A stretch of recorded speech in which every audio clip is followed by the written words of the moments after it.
Salut les cathos, aujourd'hui nous sommes le 14 septembre et nous fêtons l'exaltation de la Sainte Croix.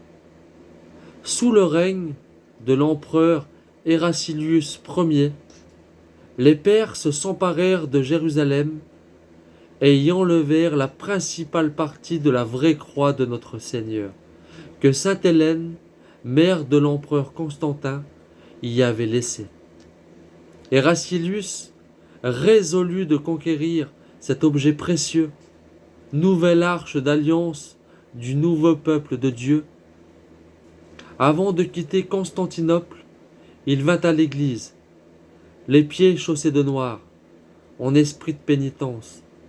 Il se prosterna devant l'autel et pria Dieu de seconder son courage.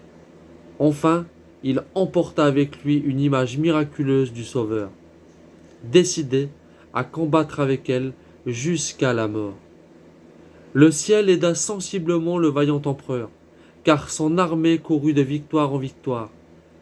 Une des conditions du traité de paix fut la reddition de la croix de notre Seigneur dans le même état où elle avait été prise.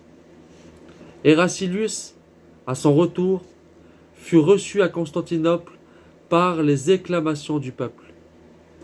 On alla au-devant de lui avec des rameaux d'olivier et des flambeaux. Et la vraie croix fut honorée, à cette occasion, d'un magnifique triomphe.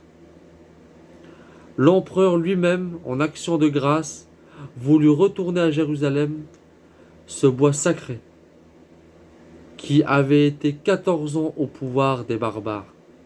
Quand il fut arrivé dans la cité sainte, il chargea la relique précieuse sur ses épaules. Mais lorsqu'il fut à la porte qui mène au calvaire, il lui fut impossible d'avancer. À son grand étonnement et à la stupéfaction de tous. « Prenez garde, ô empereur, lui dit alors le patriarche Zacharie. Sans doute le vêtement impérial que vous portez n'est pas assez conforme à l'état pauvre et humilié de Jésus-Christ portant sa croix. » Heraclius, touché de ces paroles, quitta ses ornements impériaux, ôta ses chaussures, et, vêtu en pauvre, il put gravir sans difficulté jusqu'au calvaire et y déposer son glorieux fardeau.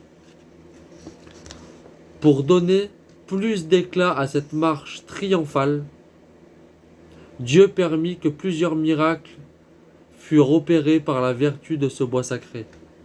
Un mort fut ressuscité, 4 paralytiques guéris, 10 lépreux retrouvèrent la santé, 15 aveugles la vue, une quantité de possédés furent délivrés du malin, et un nombre considérable de malades trouvèrent une complète guérison.